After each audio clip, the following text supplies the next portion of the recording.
galera, então a gente volta agora para o nosso terceiro bloco. Então, a gente já viu aí direitinho o que é a coesão referencial.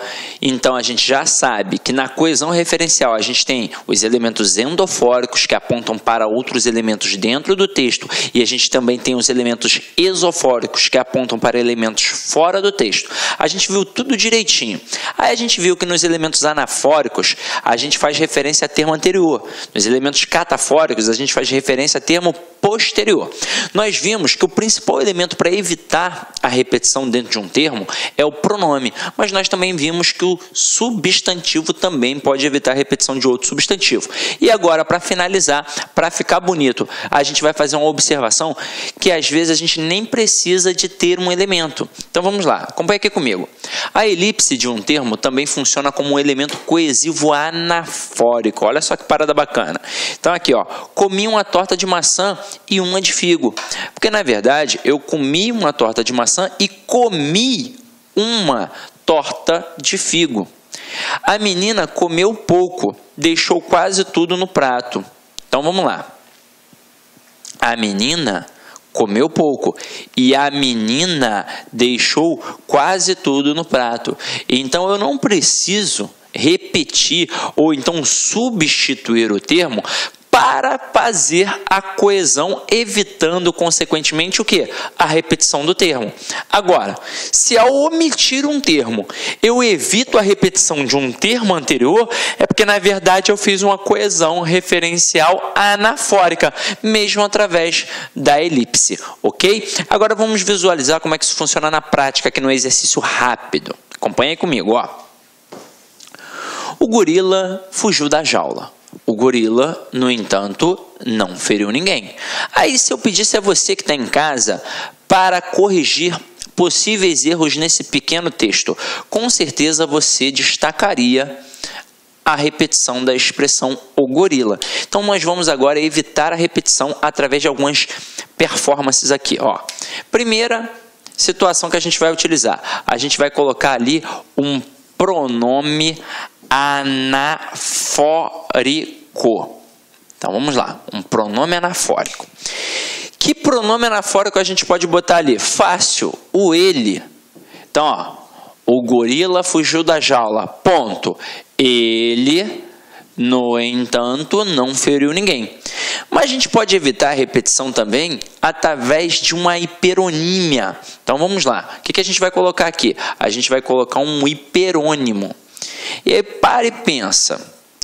Se não existe geral sozinho e não existe específico sozinho, é porque não existe hipônimo e hiperônimo sozinho.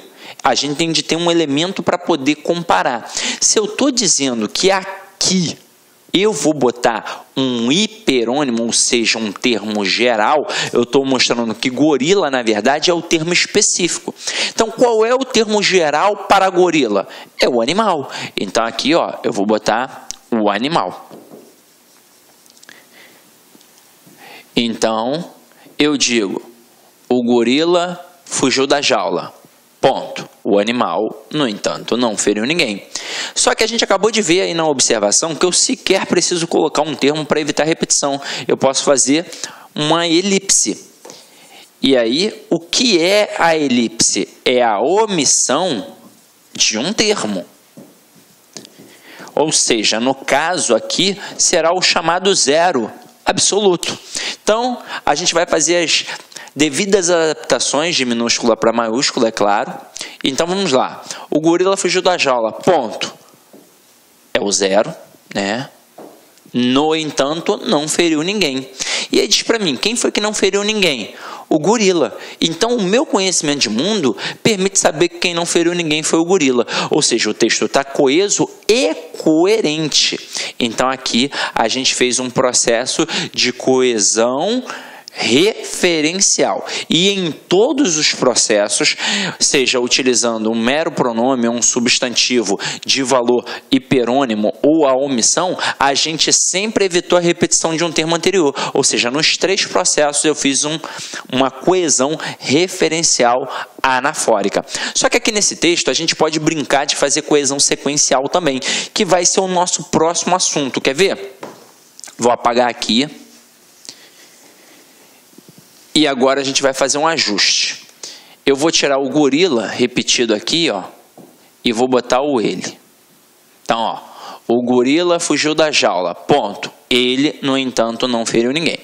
Se é questão de coesão sequencial, eu vou trabalhar em cima da expressão no entanto. Aí o que o camarada pode fazer contigo? Ele pode pedir para você substituir o termo no entanto por outro que mantenha o mesmo valor semântico, que mantenha o mesmo sentido. Então vamos lá. Letra A, o camarada bota portanto. Letra B, o camarada bota conquanto. Letra C, o camarada coloca porquanto. Letra D, o camarada coloca todavia.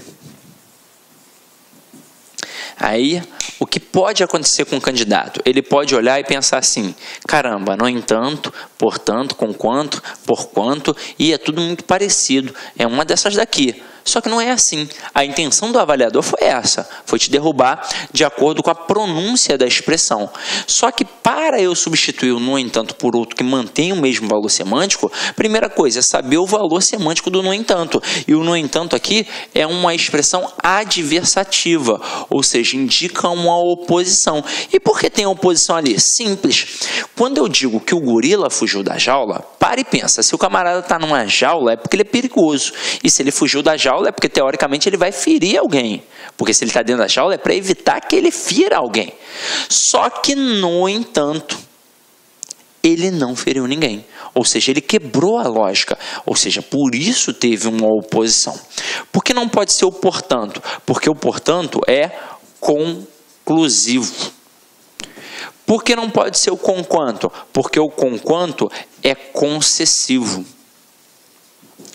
Por que não pode ser o porquanto? Porque o porquanto é explicativo. E aí só nos sobrou o quê? Só nos sobrou o todavia, que é adversativo. Igual ao no entanto. Ou seja, eu posso colocar o gorila fugiu da jaula, ponto. Ele, todavia, não feriu ninguém. Até aí, tudo bem? Agora, olha uma outra questão maldosa que a gente pode trabalhar aqui, ó. Eu boto assim, ó. O gorila fugiu da jaula, ponto. Ele, no entanto, não feriu ninguém. Aí eu destaco, no entanto, e peço para que você substitua por um outro elemento que não possa, ou seja, que não mantenha a mesma estrutura. Então, ó, dentre as opções abaixo, qual é aquela que não pode substituir o termo destacado? Aí o cara vai e faz assim, ó, porém, todavia, contudo e mais. Aí o aluno pira. Por quê? Porque a primeira coisa é, se eu vou trocar por um que não possa substituir, né, se eu vou ter que assinalar um que não consiga manter o mesmo valor semântico, eu vou assinalar um que não seja adversativo. Só que aí o que o cara faz? Ele bota todas adversativas. E aí você fica, opa, essa questão vai ser anulada. Mas não vai ser. Observem, o no entanto aqui, ele está entre duas vírgulas. Por quê? Porque ele é uma expressão deslocada. Afinal de contas, a conjunção ela serve para ligar orações. Então, ela fica no meio das orações. Então, teoricamente, vem a primeira oração, uma vírgula e a conjunção, e depois vem a outra oração. Quando essa conjunção é deslocada, ela tem de ficar entre vírgulas. Foi o que aconteceu aqui. E quando a gente tem uma conjunção deslocada, a gente não pode utilizar o mais, porque o mais não pode ser deslocado. Todos os outros podem, mantendo inclusive o mesmo valor de oposição. Então eu posso dizer, o gorila fugiu da jaula, ponto. Ele, no entanto, não feriu ninguém. Ele, porém, não feriu ninguém. Ele, todavia, não feriu ninguém. Ele, contudo, não feriu ninguém. Mas não ficaria bacana e nem aceitável gramaticalmente dizer o gorila fugiu da jaula, ponto. Ele, mas não feriu ninguém. O mais caberia se ele estivesse na posição original. Se eu falasse assim, ó, o gorila fugiu da jaula, vírgula, mas não feriu ninguém. Aí ok. Agora, deslocar não rola. O mais é uma conjunção que não pode ser deslocada, ok? Então, continuando na nossa brincadeira, a gente agora vai para a coesão sequencial, que você meio que já sabe o que é, mas eu vou enfatizar os aspectos para você poder gravar ainda mais. Então, aqui, ó, as conjunções e as preposições, assim como as locuções conjuntivas e prepositivas estabelecem relações lógicas entre as ideias. Quando a gente pega a preposição, a lógica da preposição é um pouco mais esvaziada. Então, depende muito do contexto ao qual ela está inserida. Depende muito da expressão a que ela está ligada, para aí sim definir alguma coisa. Por exemplo, eu pego a preposição com. Ela pode adquirir algumas nuances. Se eu falar que Pedro saiu com Paulo para tomar uma cerveja, a preposição com está exprimindo um valor semântico de companhia. Agora, se eu falo que o Pedro feriu Paulo com a faca, aí eu já estou exprimindo um valor semântico de instrumento. Mas as conjunções, elas têm os valores mais fortes. Agora, é óbvio que a gente vai avaliar o contexto, mas um porém, por exemplo, sempre vai ser adversativo, sempre vai indicar uma oposição. Agora, vem aqui comigo para os exemplos. Caso precise de mim, telefone. Então, o termo caso, ele indica o quê? Uma condição. Ou seja, só é para telefonar se realmente precisar, porque se não precisar, não gaste o meu tempo. Agora aqui, assim como o Brasil, outros países latino-americanos estão crescendo. Esse assim como define uma relação de comparação, ou seja, o Brasil está crescendo como os outros países latino-americanos. Então, gravem as conjunções. Essa é a verdade, tá? Agora, se você não fez a aula de conjunção na parte gramatical, saiba que você pode adquirir esse produto gratuito, só o de conjunção, no site cidconcurso.com.br, no menu documentos. Ou se você quiser uma apostila completa, por exemplo, você gasta muito dinheiro às vezes com gramáticas, mais de R$100, quase R$200 uma gramática, para estudar um conteúdo que você pode adquirir na apostila que a gente disponibiliza no cidconcurso.com.br por apenas R$20. Então, é uma apostila essencial de língua portuguesa para concursos públicos. São 18 capítulos com 18 temas e é ao final de cada tema exercícios para você poder massificar. Então, acompanha aí. Aproveita porque tá baratinho, né? Então vem aqui comigo agora para a aula, galera. Muitas bancas trabalham com relações de causa e consequência. Isso daqui, tanto para a parte da interpretação, quanto para na hora que você vai trabalhar a sua produção textual, é muito importante. Então, olha só. Bebi tanto que passei mal. Então, aqui a gente tem uma correlação. A gente tem um que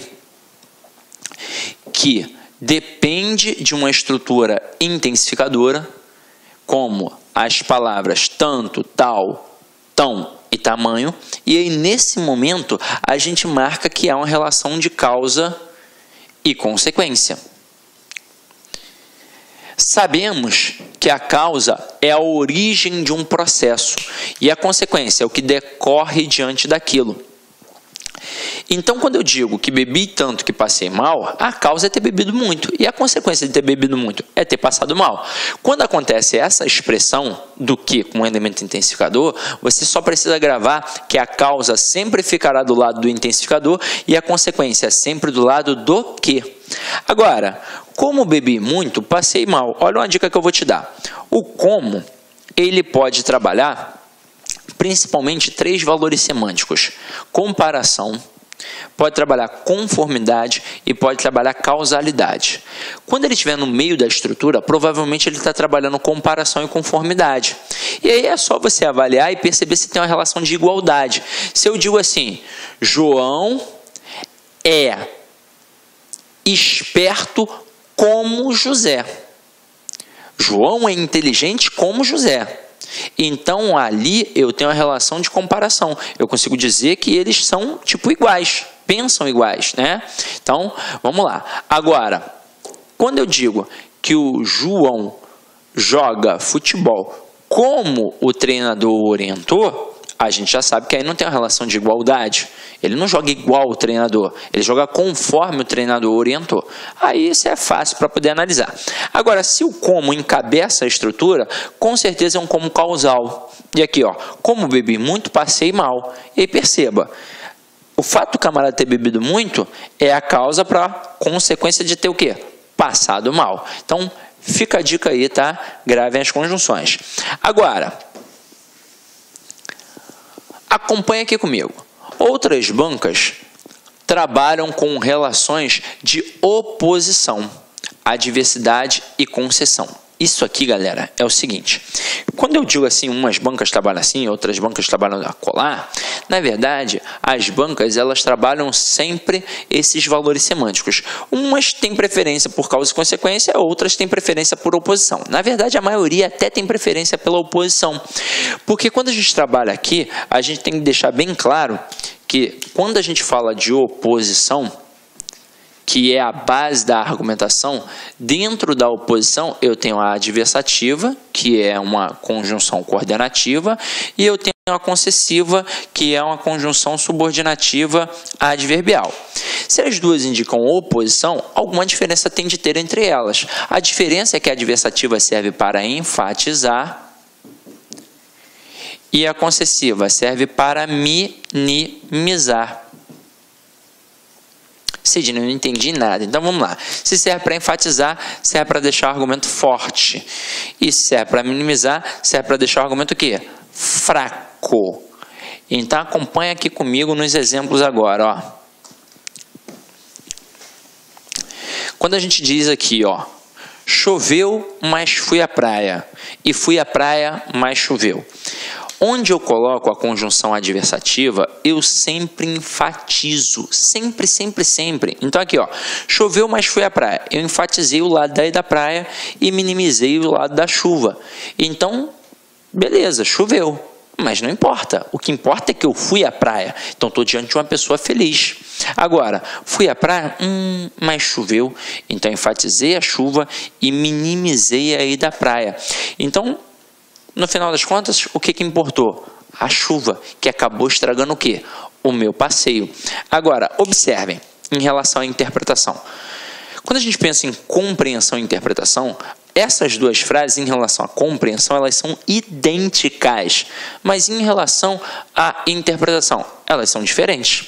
Por que elas são idênticas em relação à compreensão? Porque nas duas frases teve chuva e teve ida à praia. Isso foi exposto, está dentro do texto. Agora, Olá, meus amigos, minhas amigas, sou o professor Luiz Antônio Carvalho, com muito prazer, muita satisfação, estou aqui para apresentar, fazer um convite muito especial, aliás, para você do Rio de Janeiro, que vai fazer o concurso para o Agente Educador 2 da Secretaria Municipal de Educação. Nós aqui da La Concurso, nós elaboramos aí um curso muito competitivo que atende às 3 disciplinas, língua portuguesa, matemática e ECA. Este curso super competitivo, um curso aí com bastante profundidade, por apenas 10 parcelas de R$15. É isso mesmo, R$150 você vai ter esse super curso, fazer esse investimento, prazo de acesso 120 dias. Além disso, nós temos aqui, ó, o nosso personal coach, que eu estudo em regime de metas, que começa no dia 15/4, inclusive se quiser matricular antes, já temos aulas disponíveis para vocês. Papo reto, se você cumprir o personal coach, assistir às nossas videoaulas, seguir as orientações pedagógicas dos nossos professores, eu tenho certeza absoluta que você estará muito competitivo e estará disputando reais vagas no dia 16 de junho da prova do Agente Educador. Bacana, meus amigos? Então, espero vocês. Quer fazer sua matrícula? Tem um link aqui embaixo. Você pode clicar e se matricular no nosso curso online. Ok, pessoal? Um forte abraço. Espero vocês. Tchau, tchau.